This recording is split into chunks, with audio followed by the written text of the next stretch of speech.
Darkness. Silence. A man's gasp shattered the stillness. He thrashed, icy water sloshing against cold porcelain. His eyes flew open, met by blurry shadows and the faint glow of streetlights filtering through a grimy window. He was submerged in a bathtub, ice water chilling him to the bone. His hand flew to his side, encountering a raw, throbbing pain. He was stitched up, the incision a grotesque mockery of a surgeon's skill. Panic seized him. His mind, foggy and disoriented, struggled to make sense of the situation. He remembered the alley, the feeling of being watched, then nothing. Now this, the bathtub, the pain, the chilling realization that something was terribly wrong. His pulse quickened, drumming against his eardrums. His breath hitched in his chest. A single word escaped his lips, a desperate plea for answers in the suffocating silence. Help!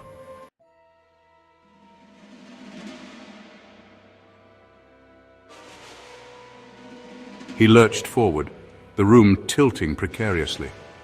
The world swam back into focus, revealing the squalor of the dilapidated bathroom. Peeling paint clung to the walls like scabs, and the air hung heavy with the stench of mildew and decay. The only light came from a flickering neon sign outside the window, casting an eerie glow across the room. The man stumbled out of the tub, his legs shaky beneath him. He caught a glimpse of himself in the cracked mirror above the sink. His face was pale, etched with fear, his eyes wide and unblinking. He looked like a ghost haunting this forgotten place. A wave of dizziness washed over him, and he leaned against the sink for support. He had to get out of here. He had to find help. But a chilling thought rooted him to the spot. What if he was already beyond help?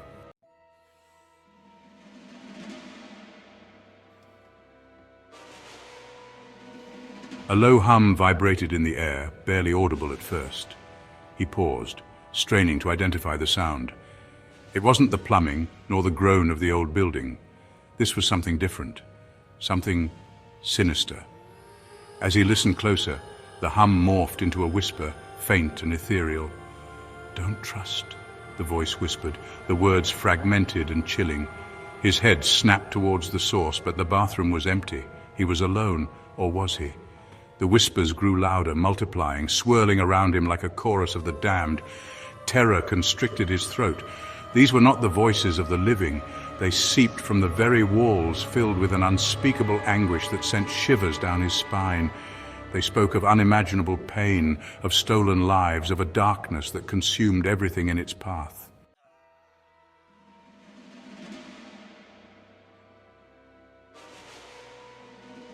He pressed his hands against his ears, but the whispers only intensified, seeping into his mind, his very being.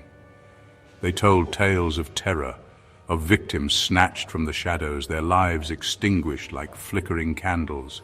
Each whisper ended with the same chilling fate, a life traded for a beating heart, a functioning liver, a pair of healthy lungs. The realization hit him with the force of a physical blow. He wasn't just a victim, he was next. His life, his very essence, was hanging by a thread, a commodity to be harvested. The thought sent a surge of adrenaline coursing through his veins. He had to escape. He had to outrun the whispers, the darkness that threatened to engulf him. But where could he go? Who could he trust when the very air he breathed was filled with the voices of the dead?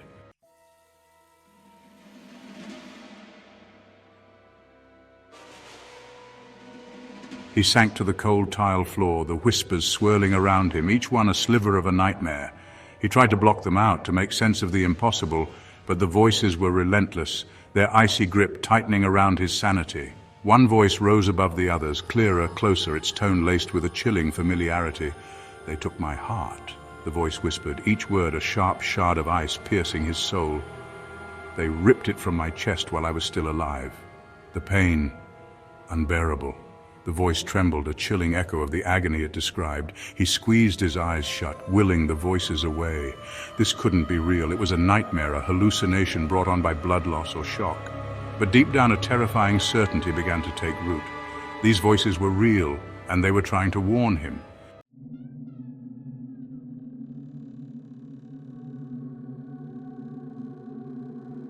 The whispers grew louder, a symphony of suffering echoing through the small bathroom. Each voice carried its own tale of terror, a tapestry of pain woven from stolen lives. A young woman, her voice choked with sobs, spoke of being stalked through the shadows, her last moments filled with the stench of decay and the sound of her own racing heartbeat. An old man, his voice raspy and weak, whispered of being dragged from his bed in the dead of night, his pleas for mercy drowned out by the pounding rain and the snarls of the creatures that took him. Each story was a hammer blow to his sanity, pushing him further into the abyss of fear. The bathroom walls seemed to close in, the air thick with the stench of blood and despair. He was trapped in a mausoleum of stolen lives, their voices his only companions in this descent into madness.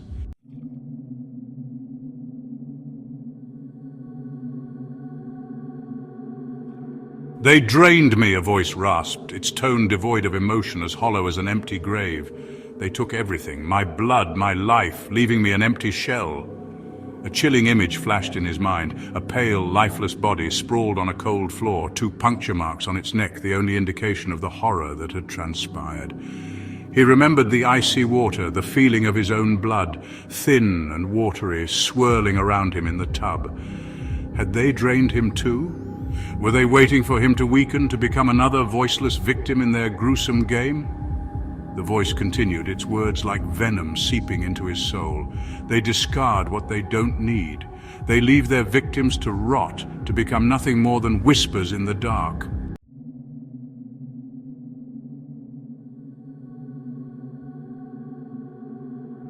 He scrambled back against the cold tile, his mind reeling. The whispers were no longer just voices, they were pieces of a horrifying puzzle, each one revealing another layer of the nightmare he was trapped in. He saw flashes of monstrous creatures, their forms shifting and changing in the shadows. Were they vampires? Werewolves? Something else entirely? Something ancient and evil that defied human comprehension? He didn't know, and the uncertainty was almost as terrifying as the creatures themselves. He looked down at his hands, at the strange trembling that ran through them. He was weak, vulnerable, easy prey, but a spark of defiance ignited within him. He refused to be another victim. He would fight, even if it meant facing his demons in the dark.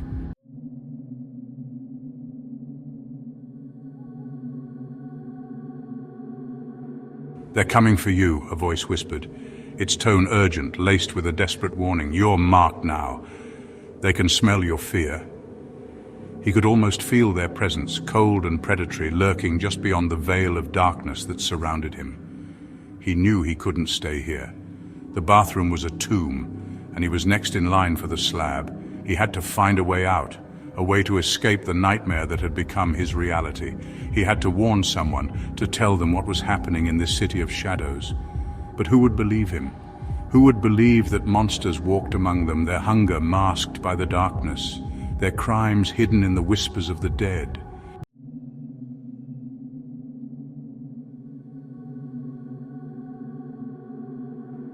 The first distinct voice he could make out was high-pitched, laced with a delicate tremor. It spoke of a young woman, a dancer with dreams as bright as the stage lights she longed to command. Her story unfolded like a tragic ballet, each movement meticulously described, each twirl ending in a terrifying crescendo. "They took my legs," the voice whispered, the words sharp and brittle like bones snapping under a sudden unbearable weight. I could feel the steel slicing, the cold seeping into my very core. He imagined her strapped to a table, her lithe limbs brutally severed, her dreams dying with each drop of blood that stained the floor. The voice trembled, a chilling echo of the agony it described. They left me there, a broken doll, unable to dance, unable to feel the rhythm of life pulse through me. The silence that followed was heavy, pregnant with unspoken pain, a stark reminder of the darkness that permeated this place.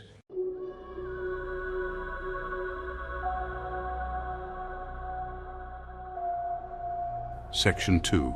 The Artist's Anguish. Then came a deeper voice, rough around the edges, thick with unshed tears. It belonged to an artist, a man who saw the world in vibrant hues, who translated emotions onto canvas with a stroke of his brush.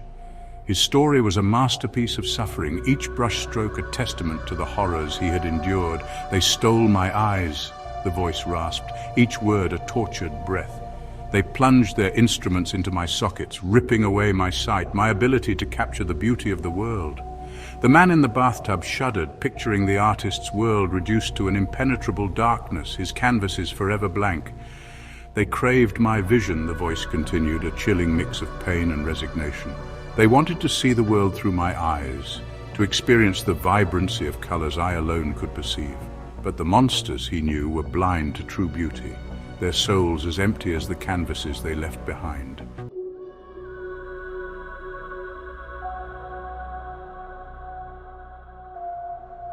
Section 3. The Musician's Silence. A hauntingly beautiful melody played on a distant piano drifted through the air, filling the room with an ethereal presence that seemed almost otherworldly, only to be abruptly cut short.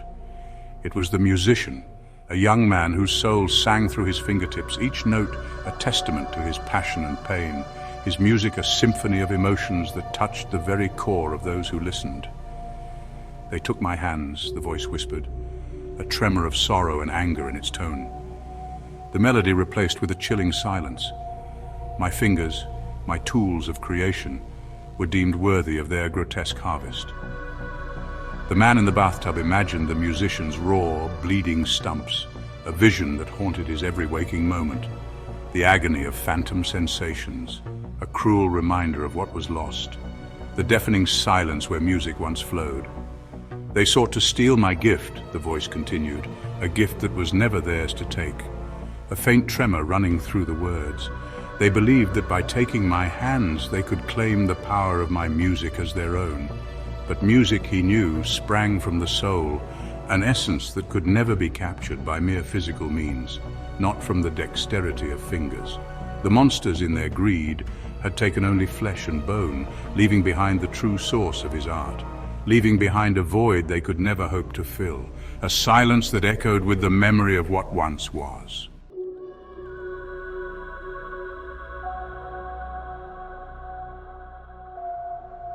Section 4. The Writer's Block. A staccato rhythm, like the tapping of typewriter keys, filled the air only to cease abruptly, replaced by a heavy silence. It was the writer, a woman whose words painted vivid pictures, whose stories transported readers to other worlds.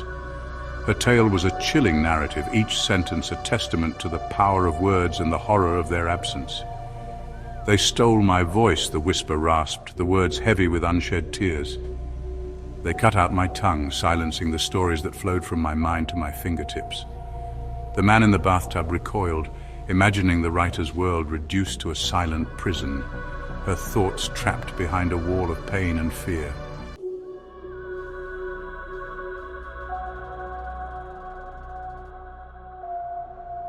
The whispers were no longer individual tales of horror. They had merged into a single deafening chorus, a cacophony of fear and despair that pressed down on him, threatening to crush him. They spoke of time running out, of a deadline he couldn't see but could feel closing in with every panicked breath. His heart hammered against his ribs, a frantic drumbeat urging him to action.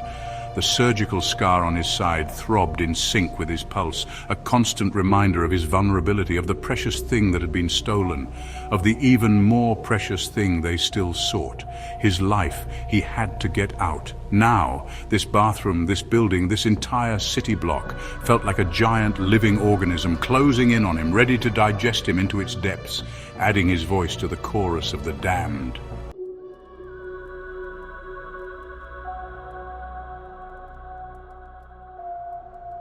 The whispers were everywhere now, seeping from the cracks in the walls, slithering out from the overflowing drain, swirling around him like a vortex of terror. They whispered of the city above, a labyrinth of shadows and secrets where monsters walked unseen, their true faces hidden behind masks of normalcy. They spoke of hospitals, once places of healing, now transformed into butcher shops, reeking of formaldehyde and fear. They described operating tables stained crimson, scalpels glinting under harsh surgical lights, and the muffled screams of the unwilling donors forever silenced. The man felt a surge of nausea, the metallic tang of blood filling his mouth. He was trapped in a city that had become a breeding ground for monsters, a place where humanity was slowly being extinguished, one stolen organ, one whispered scream at a time.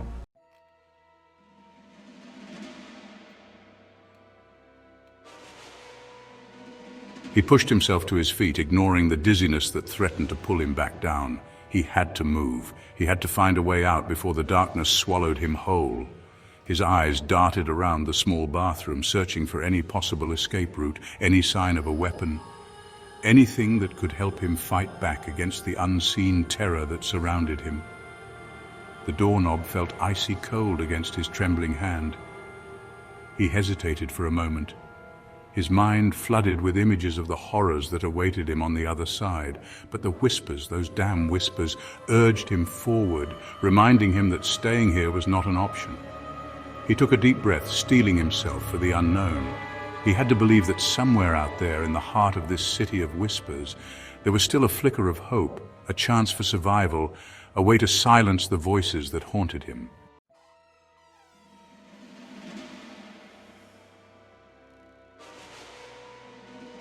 The hallway outside the bathroom was a shadowy labyrinth, the air thick with the stench of mildew and decay. The flickering neon sign from the street cast long, distorted shadows that danced and writhed on the walls, like phantoms come to life.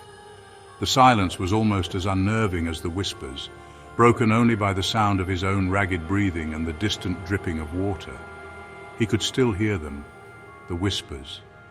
They were fainter now, more distant, but still there, echoing through the corridors of his mind. They urged him forward, guiding him deeper into the heart of the nightmare, promising revelations that chilled him to the bone. He didn't know where he was going, but he knew he couldn't stay here. This building, this entire city felt like a trap, and he was the prey. He had to find a way to break free, to escape the clutches of the darkness that threatened to consume him.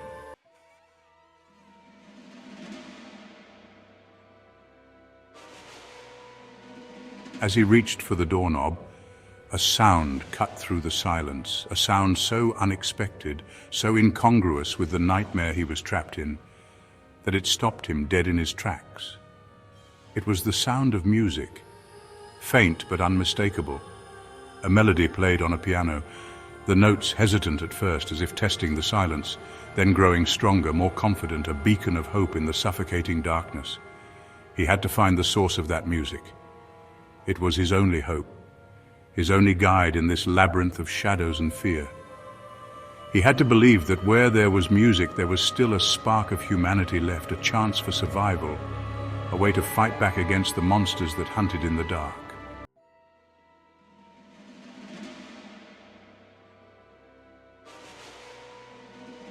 The music drew him in, a siren song in the heart of darkness. It was as if the notes themselves were alive, whispering secrets and promises that he couldn't quite grasp, but felt compelled to follow. He pushed open the door, stepping from the shadowy hallway into a room bathed in an ethereal golden light. The warmth of the light seemed to embrace him, offering a stark contrast to the cold, unwelcoming darkness he had just left behind. It was a stark contrast to the dingy bathroom, the oppressive hallway, the entire grim narrative he'd been living. The room was luxurious, adorned with a crystal chandelier and antique furniture, a world away from the squalor he had known. For a moment he forgot the whispers, the terror, the chilling realization of his situation. In this room he felt a fleeting sense of peace, a temporary reprieve from the relentless fear that had gripped him. All that remained was the music and the warm, inviting glow. The piano keys gleamed under the golden light, each note resonating with a clarity that seemed to cleanse his soul. The melody flowed from the piano, a cascade of notes both mournful and beautiful, like a memory of something lost. It was a haunting tune, filled with longing and sorrow, yet it held a strange comfort. A figure sat at the instrument, their back to him, their fingers dancing across the keys with an effortless grace that stole his breath. The musicians seemed to be in a world of their own, lost in the music. The music seemed to wrap around him, soothing his ragged nerves, calming the frantic beating of his heart. It was as if the melody had a life of its own, reaching out to him, offering solace. He took a step closer, drawn to the music like a moth to a flame. Each step felt like a journey, a movement towards something profound and transformative. As he moved, his shadow stretched out before him, a dark silhouette against the polished wooden floor. a stark reminder of the nightmare he couldn't escape. Yet in this moment the nightmare seemed distant, held at bay by the power of the music and the light.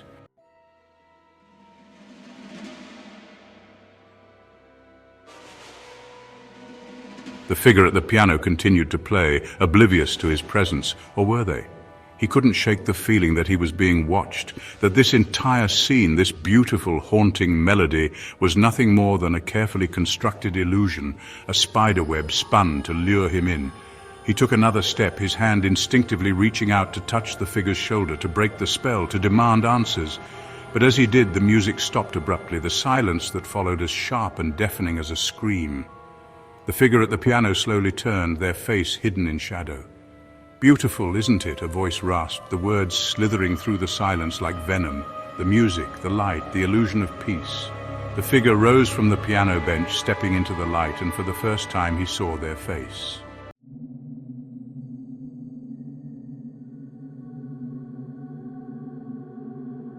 It wasn't human.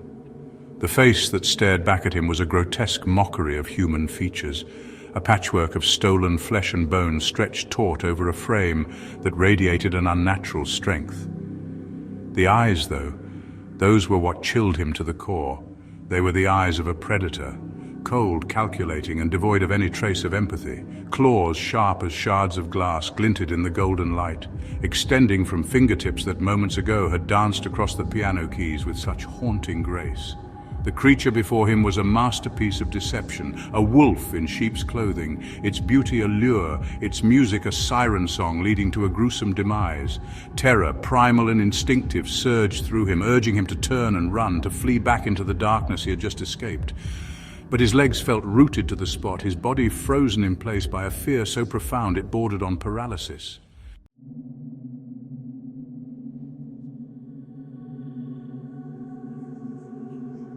"You seem surprised," the creature purred, its voice a low growl that vibrated through the room. "Did you truly believe you could escape? This city is our hunting ground, and you, my dear, are the prey." It took a step closer, its movements fluid and graceful, like a predator stalking its kill. The man stumbled back, his hand instinctively going to the surgical scar on his side, a constant reminder of his vulnerability, of the precious thing that had been stolen. He had to fight back. He had to find a way to survive this encounter. But how could he possibly fight a creature born of nightmares, a creature that seemed to feed on fear itself? "Don't bother looking for a way out," the creature chuckled, its voice echoing through the room. "There is no escape, not from us, not from what you've become."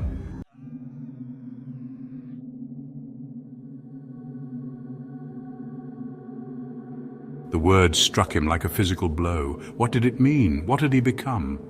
The questions swirled in his mind, each one more terrifying than the last. He felt a chill run down his spine, as if the very air around him had turned cold and hostile. He glanced back at the mirror, his heart pounding in his chest. Each beat felt like a drum signaling impending doom. He could hardly recognize the person staring back at him. His reflection stared back at him, a stranger in the looking glass. The eyes that met his were not his own, but those of someone or something else entirely. His eyes seemed different, sharper, hungrier. They glinted with a predatory gleam that sent shivers down his spine. His skin had taken on a sickly pallor, and a thin line of red, like a freshly drawn incision, pulsed at his side, mirroring the surgical scar on his own body. It was as if his very flesh was rebelling against him. The whispers, once distant echoes of terror, now roared in his ears, their voices no longer those of victims, but of something else, something darker, something that resonated with the growing hunger he felt within. They seemed to be calling to him, urging him to give in. He was changing. The transformation was not just physical, but something deeper, something that touched his very soul. He could feel it happening, a transformation taking root in his very core. Fight or flight. The age-old dilemma surged within him, more urgent than ever. The primal instinct warred within him. Every fiber of his being screamed for action. But which path would he choose? Could he outrun this creature, this destiny that seemed to be closing in? The thought of escape seemed both impossible and imperative, or would he embrace the darkness that beckoned, becoming the very monster that he feared? The choice loomed before him, as inevitable as the rising tide.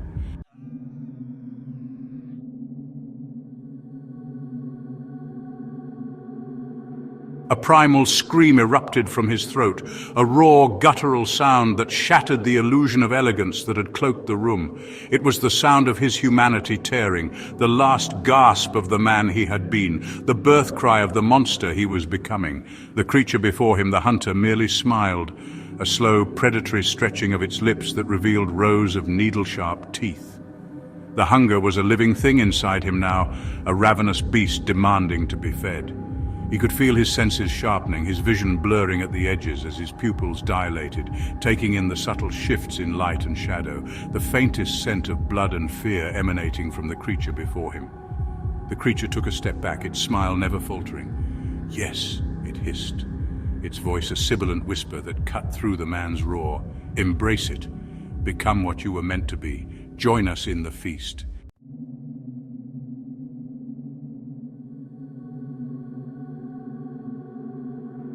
The man lunged, his body moving with a speed and agility he hadn't possessed moments before.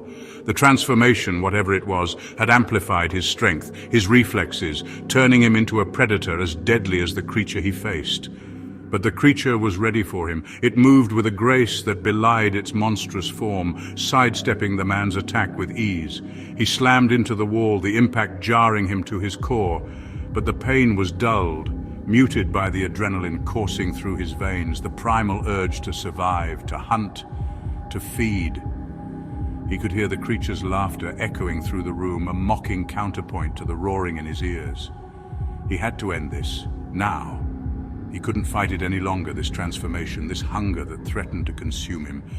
But he could use it. He could turn it against the very creature that had awakened it within him.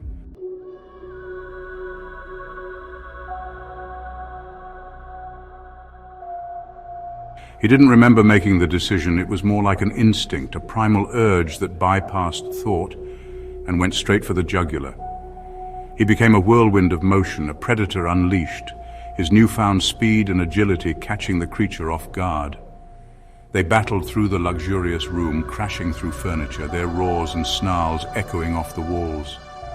He tasted blood, his own and the creature's, a metallic tang that only fueled the frenzy coursing through him. He was vaguely aware of the creature's surprise, the way its laughter turned to a pained hiss as his claws found purchase, tearing through flesh and bone with ease. But even as he fought, a part of him recognized the futility of it all. This wasn't a battle he could win, not really. He was a fledgling monster, barely aware of its own power, facing a creature that had honed its skills over countless hunts, countless victims.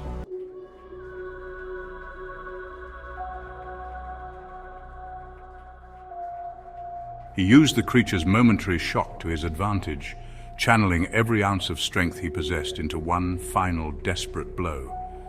He rammed his shoulder into the creature's chest, hearing a sickening crack as he connected, feeling the creature's breath leave its lungs in a rush of air and blood.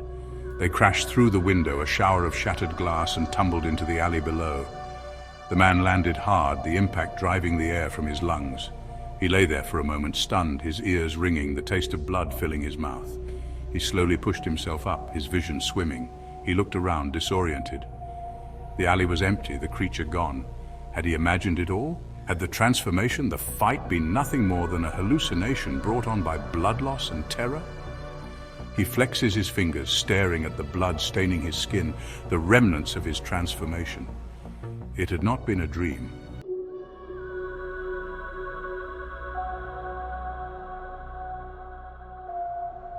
Then he saw it, a trail of blood glistening in the pale morning light, leading out of the alley and into the maze of city streets beyond. The creature was still out there, wounded but alive. And the hunger, the insatiable hunger that now pulsed within him, urged him to follow, to finish what he had started. He took a step, then another, following the trail of blood into the heart of the city. The whispers, once distant echoes of terror, now swirled around him, stronger than ever. A chorus of voices welcoming him into the fold. He was no longer just a man, he was something else, something monstrous, something hungry.